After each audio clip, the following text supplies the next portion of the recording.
que se va a tener al final del culto. Muy bien, vamos a ver la Biblia, hermanos, en el capítulo 7 del libro de Josué, por favor. Vamos a ver la palabra del Señor, hermanos, en el libro de Josué, capítulo 7, una historia bastante conocida de una actividad que tuvo Israel en el tiempo antiguo, en el tiempo que recién salían de la tierra, de Egipto, en camino a la tierra prometida. No era solamente un paso por el desierto, un paso insípido, incómodo, sino que había mucha actividad en ese tiempo también. Había mucha actividad. Ya Israel, hermano, había enterrado a Moisés, el siervo Moisés había muerto, dice la palabra de Dios. Ahora era Josué el encargado de dar los últimos detalles o los últimos pasos para llegar a la tierra de Canaán, al lugar donde Dios les iba a dar para pues, su territorio, su establecimiento. En ese trayecto entre que toma el cargo Josué de dirigir al pueblo hacia el lugar donde es su finalización, hermano, su destino, ocurrieron cosas bastante fuera de lo normal, fuera de lo común, lo que había estado sucediendo anteriormente. Y una de las cosas fue, hermanos, podríamos decirlas, muy llamativas en las historias bíblicas, fue las caídas del muro de Jericó. Usted conoce la historia, cómo Jericó, hermano, se vino abajo, las murallas y Dios respaldó a Israel, etc.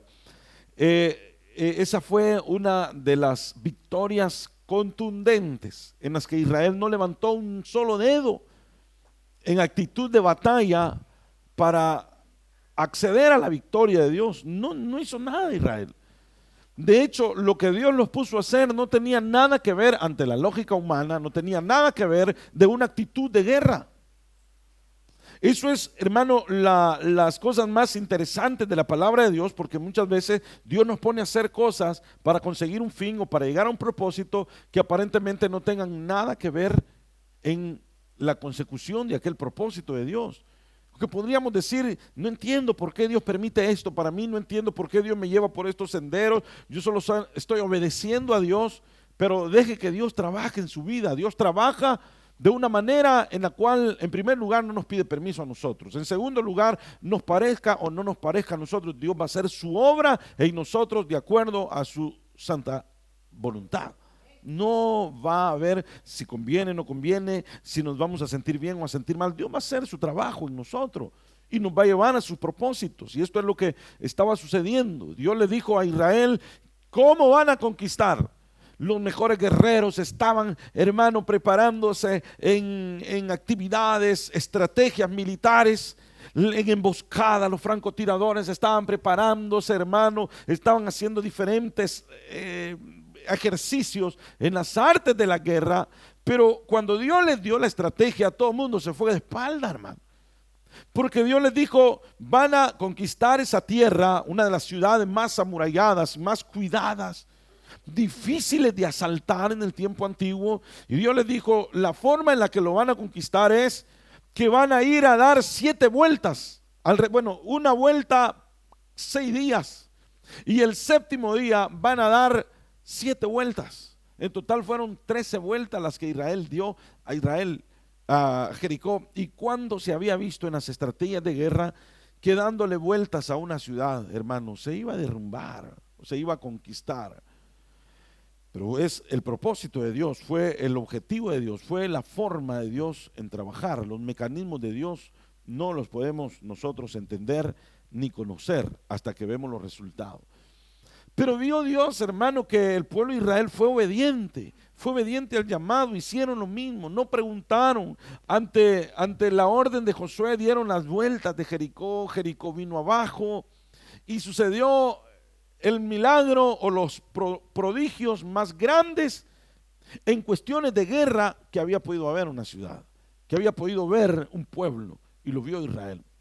Luego después, y ese es a lo que vamos a estudiar un poquito esta tarde, esta mañana, hermanos, no nos vamos a profundizar mucho, pero vamos a ver algunos detalles, porque ahora vamos a estar frente a un pueblo que está sobrado, podemos decir sobrado en el sentido de la palabra. Bueno, Dios ha hecho grandes cosas a través de mí y las va a seguir haciendo porque sí, porque Dios ya me escogió para usarme, porque Dios ya puso sus ojos en mí, difícilmente Dios se retracte.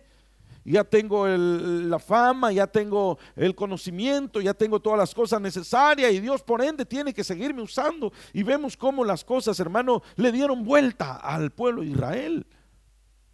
Veamos el capítulo 7 en el verso 1 y vamos a platicar algunos detalles sobre el concepto, sobre la pregunta, ¿por qué Israel perdió la batalla ante Jai? Porque perdió una batalla.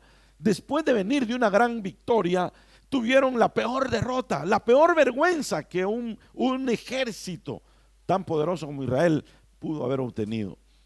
Veamos el capítulo 7, verso 1. Pero los hijos de Israel cometieron una prevaricación en cuanto al anatema. Prevaricación, hermano, en esta parte significa hacer las cosas no de acuerdo a la ordenanza de la ley, sino a la propia voluntad de uno. Y cometieron una prevaricación en cuanto al anatema, porque Acán, hijo de Carmi, hijo de Sabdi, hijo de Sera, de la tribu de Judá, tomó del anatema, y la ira de Jehová se encendió contra los hijos de Israel. Después Josué envió hombres desde Jericó a Jai, que estaba junto a Betamén, hacia el oriente de Betel, y les habló diciendo: subid y reconoced la tierra. Y ellos subieron y reconocieron a Jai.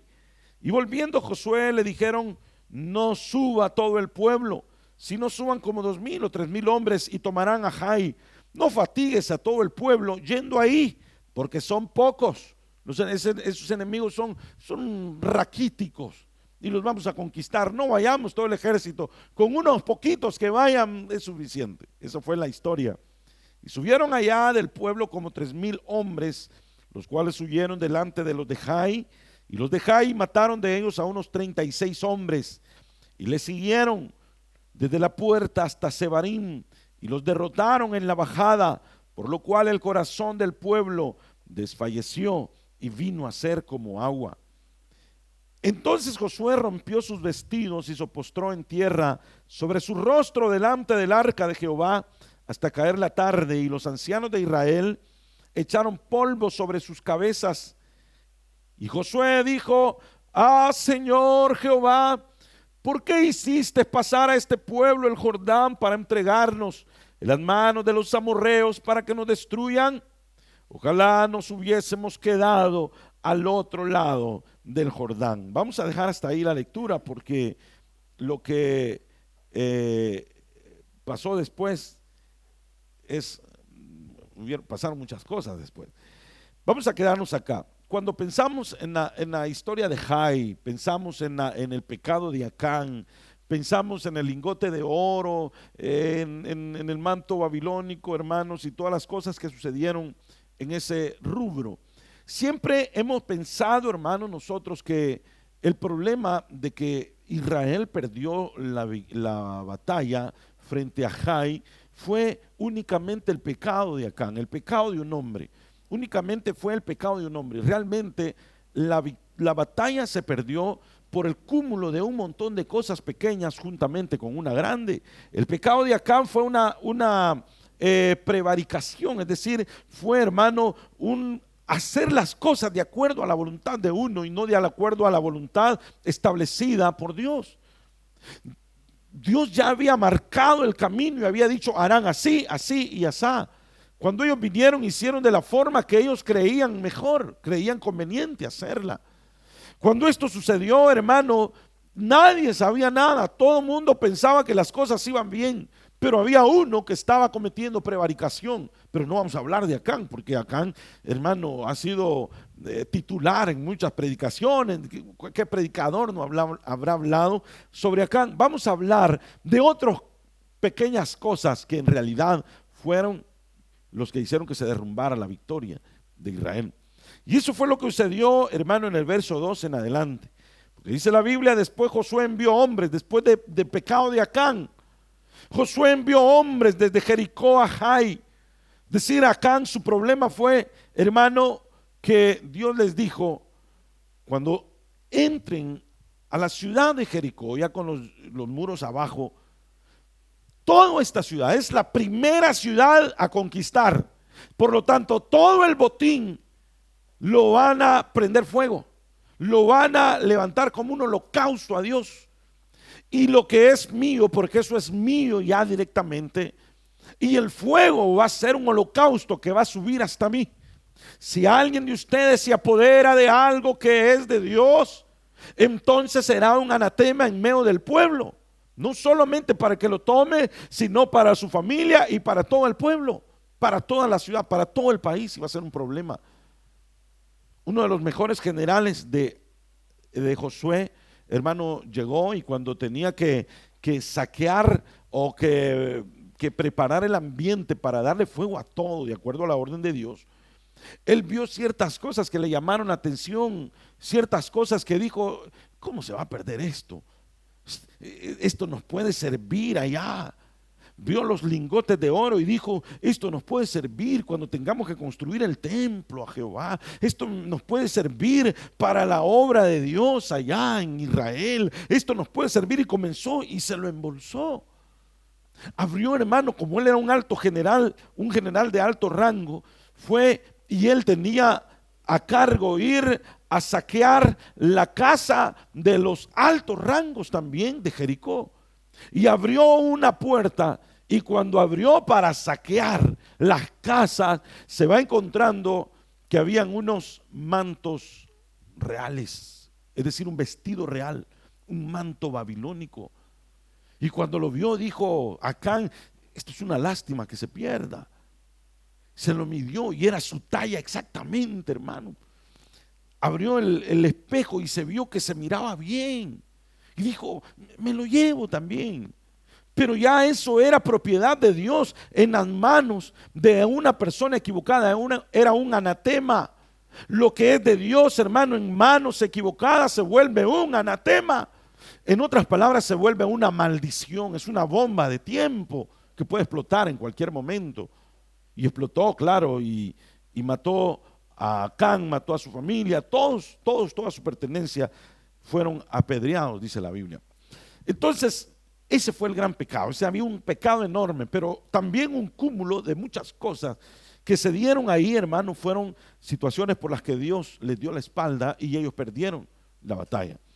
Verso 2 dice, después Josué envió hombres desde Jericó a Jai, que estaban junto a Betabén hacia el oriente de Betel, y les habló diciendo, subid, reconoced la tierra. Y ellos subieron y reconocieron a Jai.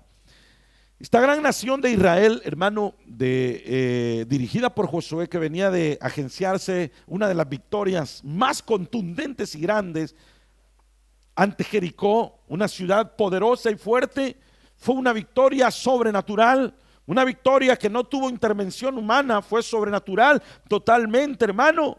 Y como los hijos de Israel estaban acostumbrados a ver a un Dios trabajando por ellos o con ellos en lo sobrenatural, ¿era sobrenatural o no era sobrenatural no trabajar y ver que todos los días bajaba? Hermano, es como que, digamos que usted no, Dios le dice, vas a ir por fe, hijo mío.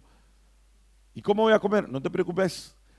Y en la mañana cuando usted se levanta y ve preparada la comida, lo que usted quiere, hermano. Padre, ¿y quién me trajo esto? No, yo te lo envié del cielo. Acaba de salir el ángel ahí y te lo... Señor. Y cuando regresa al mediodía ve el almuerzo servido, pero con los manjares. Y eso que suceda por 40 años, ¿se imagina usted? Eso no es sobrenatural, eso. Eso fue lo que hizo Dios con el pueblo de Israel. Hizo muchas cosas otras sobrenaturales. Entonces ellos estaban acostumbrados a ver un Dios trabajando por ellos sobrenaturalmente, hermano. Y pensaron que las cosas iban a seguir igual o iban a salir por inercia, porque Dios ya estaba en el asunto. Dios ya les había dado la promesa y a él no le convendría dejarlos solos o avergonzados, porque también Dios pasaría vergüenza al dejarlos avergonzados a ellos, porque era su pueblo. Y en este recorrido, hermano, por esta historia vamos a ver las causas principales por las que Dios permitió que el pueblo de Israel pasara vergüenza. ¿Por qué Dios permitió que el pueblo de Israel pasara un proceso en el cual ellos se sentaran a meditar qué es lo que estaba pasando en sus vidas?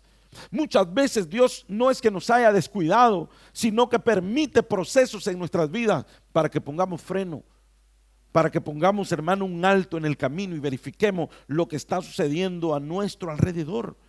Porque a Dios no le interesa solamente que usted llegue a la meta, sino también los mecanismos y la forma como va a llegar usted a la meta. A Dios le interesa eso, hermano. Aquí no vale aquel concepto o aquel refrán que dice el fin justifica los medios. No, no, no, Señor. Los medios de cómo alcanzar lo establecido por Dios están trazados ya. Nadie los puede saltar, nadie los puede cruzar. Y en primer lugar vamos a ver, hermano, en Israel que hubo un espíritu de altivez. Un espíritu de altivez. Cuando los que fueron allá llegaron y aconsejaron a Israel, a Josué, perdón, y le dijeron: no subamos todos. Si Dios nos acaba de dar esa gran victoria, esto no es nada. Ni siquiera le mencionemos a Dios, ni siquiera pongamos a Dios en cuenta, ni siquiera preguntemos a Dios. Cuando iban a tomar a Jericó, ellos se pusieron delante de Dios y le preguntaron, le dijeron: Señor, ¿cómo vamos a tomar? Y Dios le reveló a Josué cómo iban a tomar a Jericó. Pero ahora, como era una ciudad chiquita, porque Jai definitivamente viene siendo, hermano, un pueblecititito, hermano, comparado a esa gran poderosa nación llamada Jericó. Jai era hermano, un grupo de casitas por ahí, comparado a Jericó. Jai no tenía murallas, Jericó tenía grandes murallas. Jericó, hermano, era un poderío y Dios se los había dado ahora que se iban a enfrentar a Jai. Y Jai, ¿sabe qué quiere decir Jai, hermano? Jai quiere decir escombros. Jai quiere decir basura. Jai quiere decir paredes deterioradas. Jai quiere decir desperdicios. Jai quiere decir cosas que no valen nada. Y cuando era tiempo de irlo a tomar, ellos dijeron: Jai no vale nada, nosotros con nuestras propias fuerzas podemos ir y conquistarlo. Jai quiere decir basura, ¿sabía usted, hermano?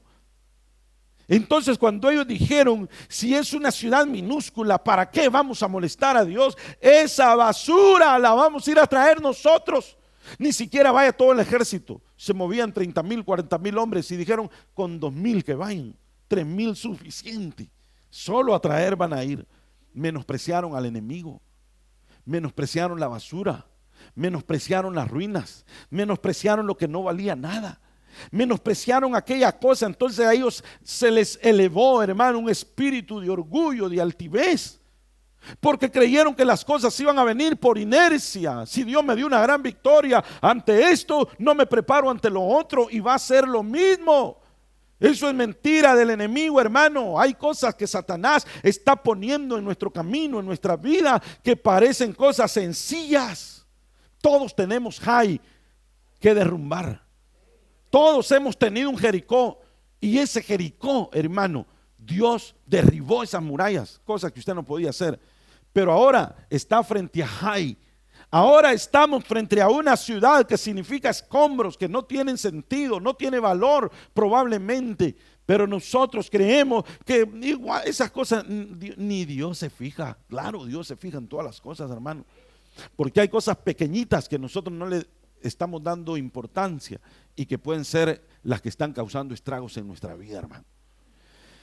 Hay cositas que, mire, hermano, cuando estamos frente a un monstruo de enemigo, de pecado, de tentación, podemos decir, nosotros hasta ayunamos y podemos sacar la espada de Jehová en el nombre de Jesús. Pero hay cosas pequeñitas que vienen con las que el diablo nos enreda, y con esas cosas pequeñitas, hermano, que a diario pasan, con esas cosas pequeñitas son con las que el enemigo nos está ganando batallas, ganando, hermano, guerras, y nos está dejando tirados a mucho. No es la grandeza de una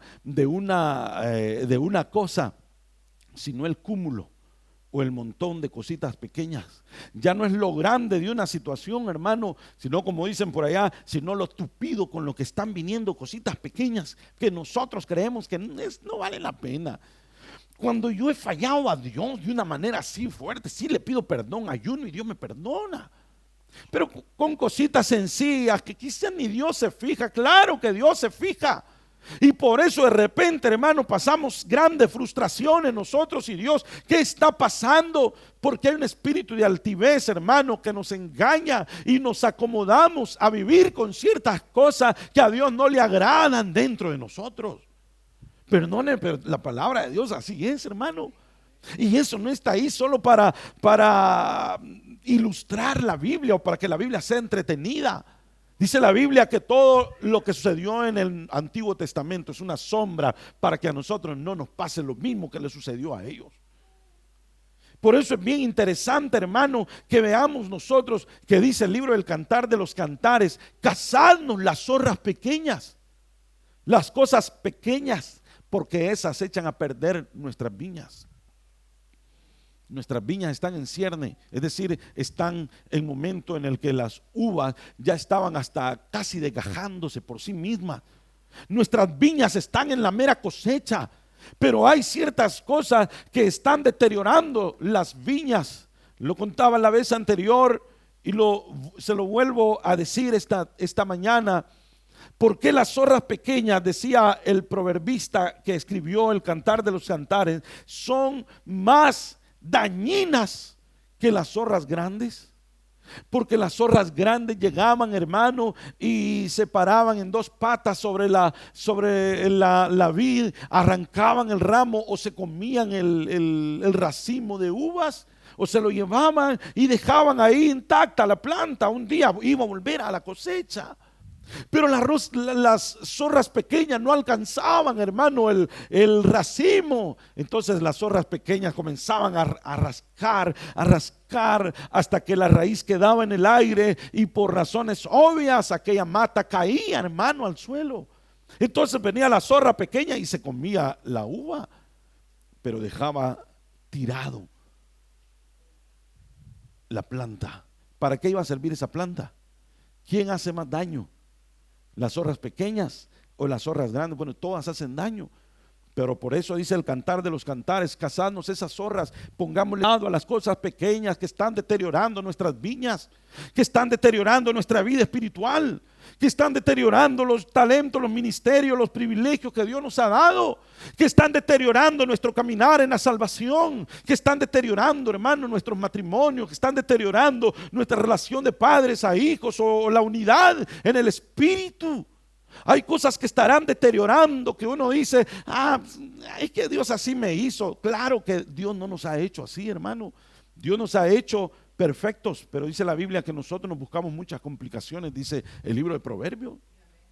Por eso, hermano, es importante que veamos que dentro de esta historia una de las cosas más importantes fue que aquellas cosas que a ellos les parecían pequeñas, Josué oyó y les dijo: ¿qué hacemos? No, mandemos 2,000 o 3,000 muchachitos, mandemos la reserva. Esos van a ir y van a pelear. ¿Para qué vamos a esforzar a todo el pueblo? ¿Para qué los vamos a mandar a todo?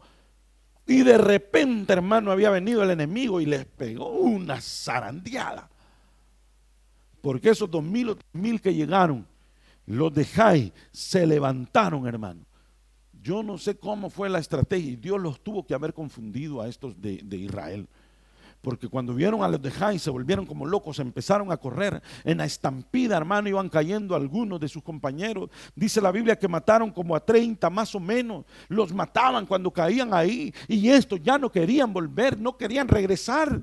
Mientras los grandes líderes, los grandes hombres de Dios, supuestamente allá en Israel, estaban tomándose un cafecito por ahí, estaban departiendo, estaban tomándose un té y diciendo: ya van a venir los hipotes con esa gran victoria.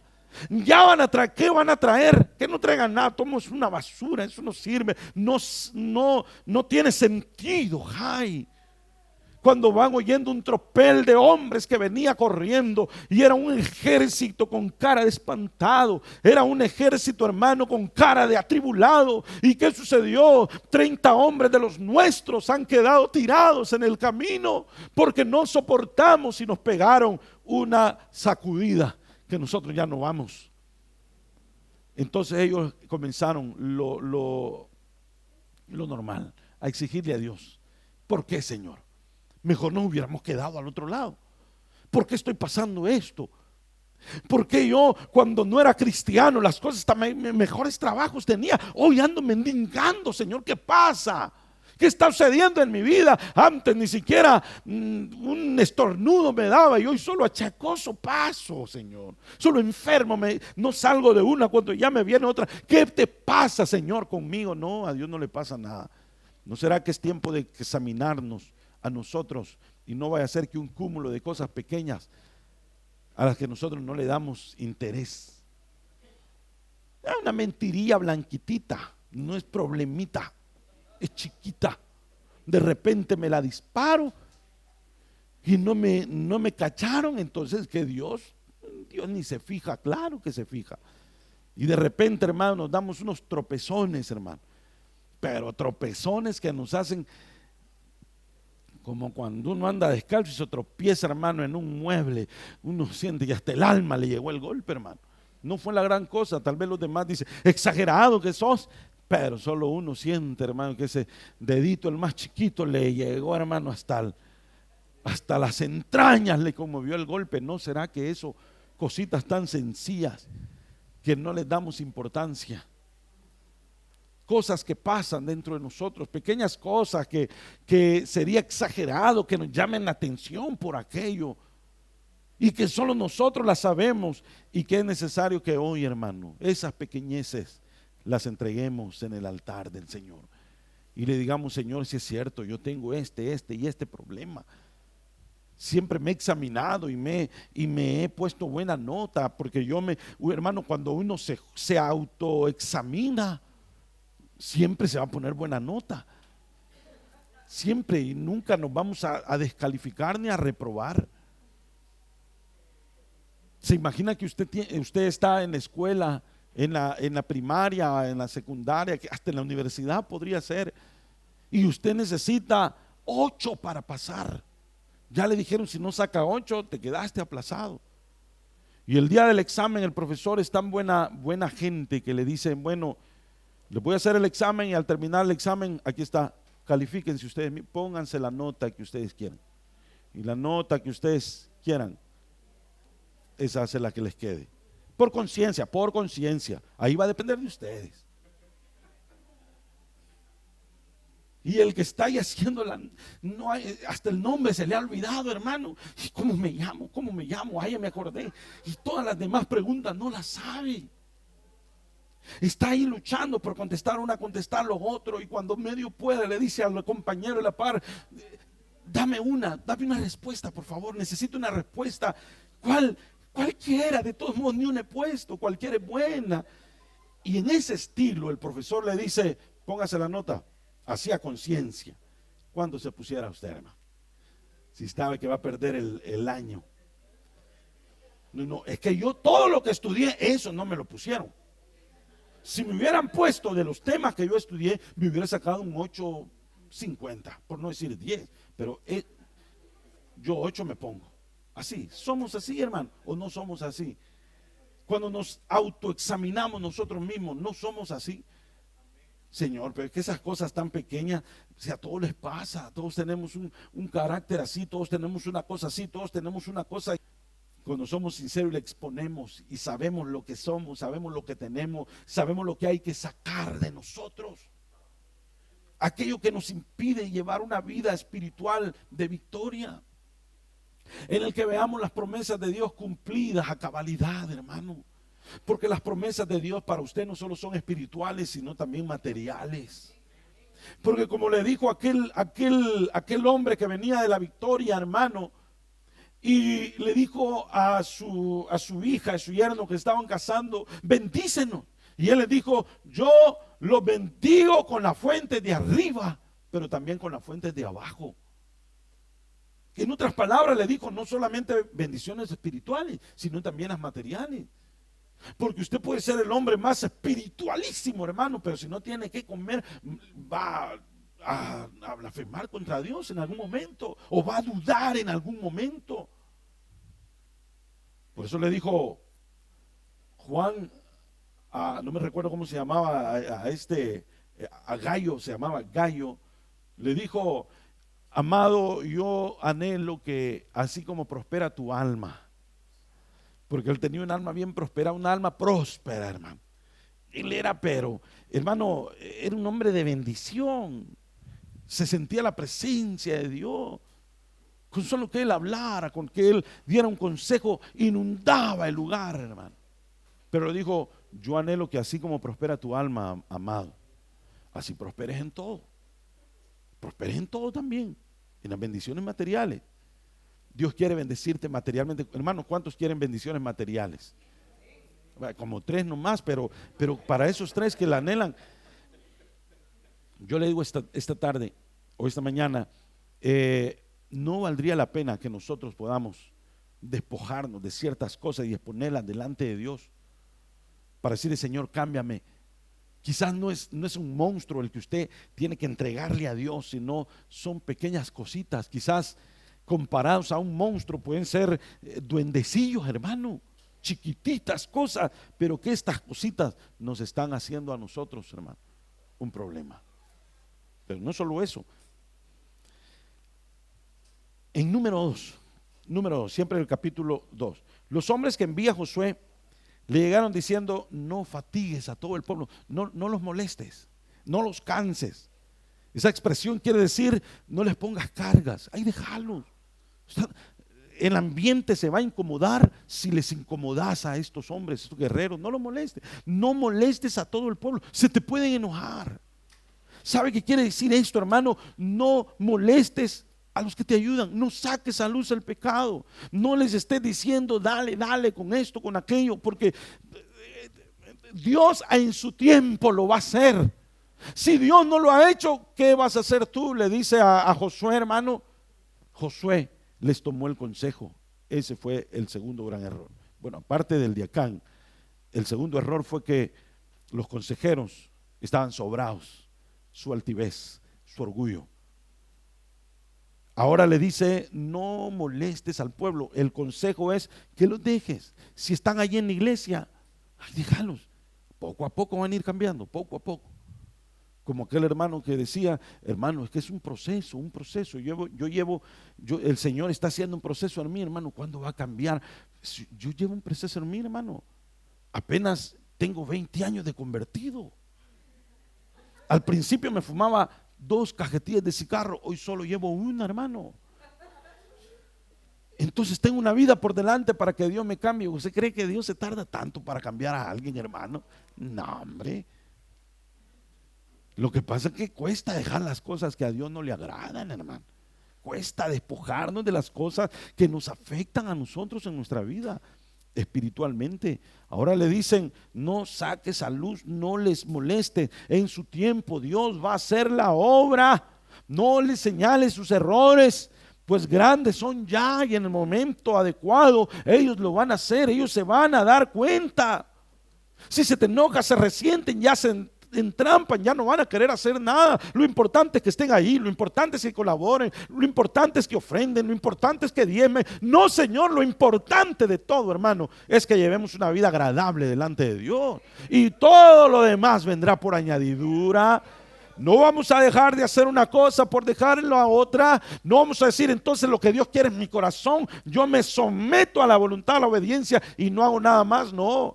Si somos obedientes, vamos a hacer todo lo que la palabra de Dios nos manda a nosotros.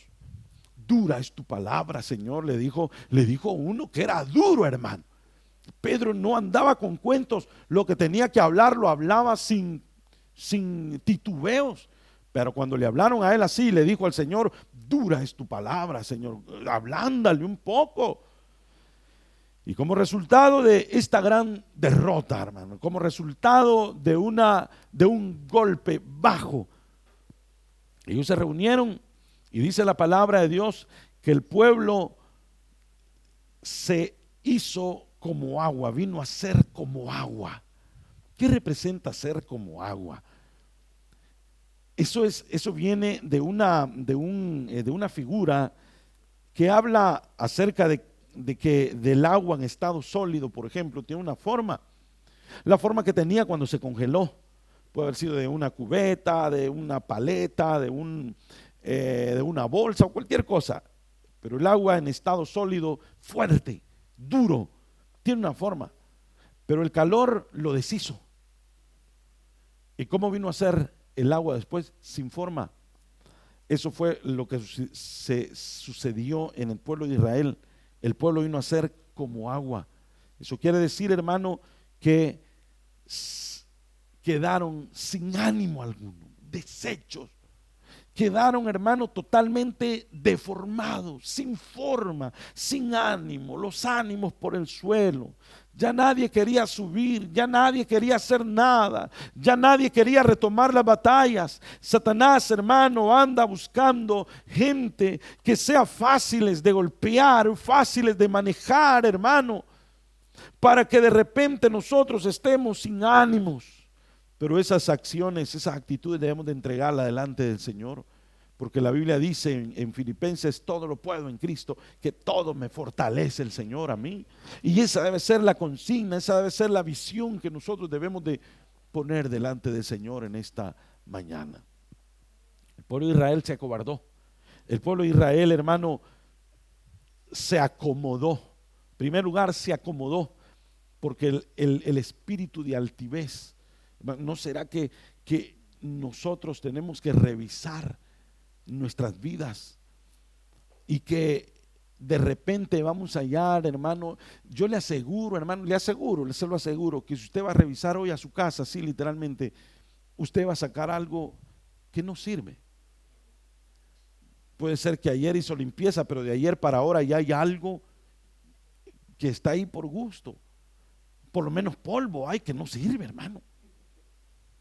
O cosas que uno va guardando que algún día le van a servir. Cuando entre más grande la casa, más guarda cosas uno, hermano. ¿No le pasaba a usted allá cuando vivía en una casa más grande que, hermano, mire, yo conocí gente, hermano, que un bote de leche lo desocupaba? Está bonito, me va a servir algún día, y lo iban a guardar. Una caja de algo, qué bonito, sólida, no se deformó, la voy a guardar algún día, y van guardando cosas. De repente ya no cabe nada, hermano.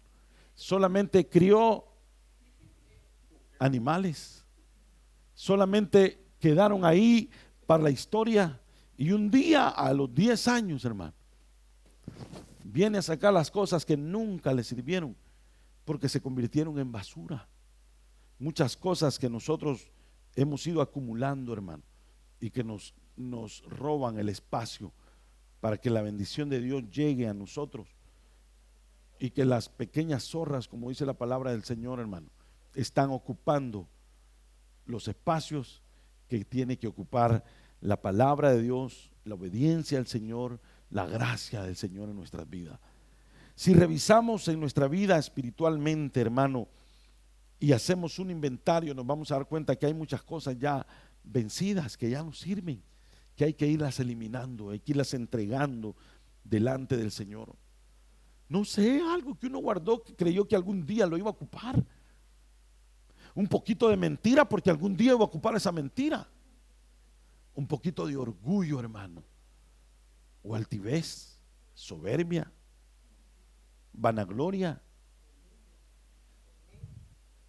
y que ahí está. No lo ocupo todos los días, solo cuando hay necesidad de decirle las cosas a alguien así en su puesto. Yo 2 más 2 son 4.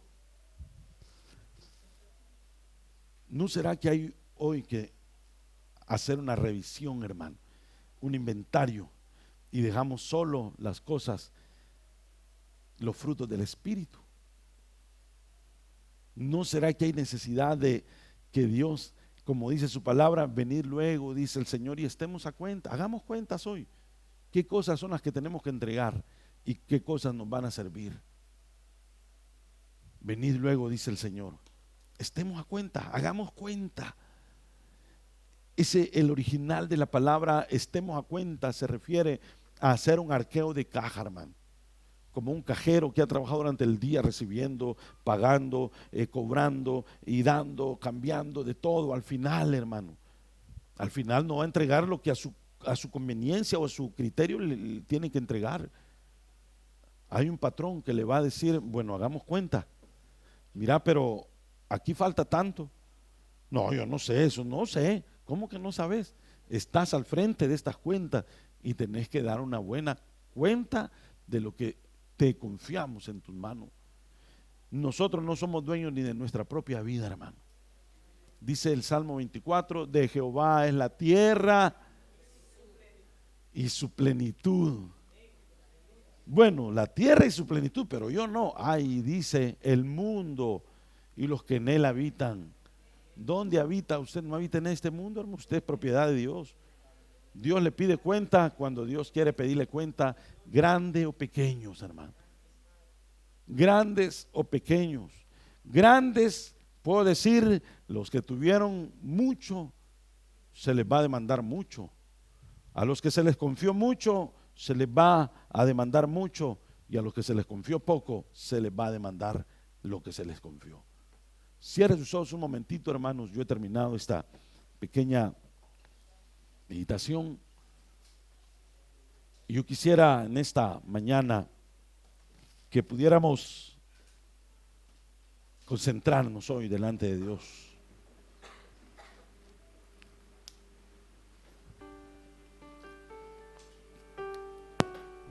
Y que en ese sentir, hermano, ese ambiente delante de Dios,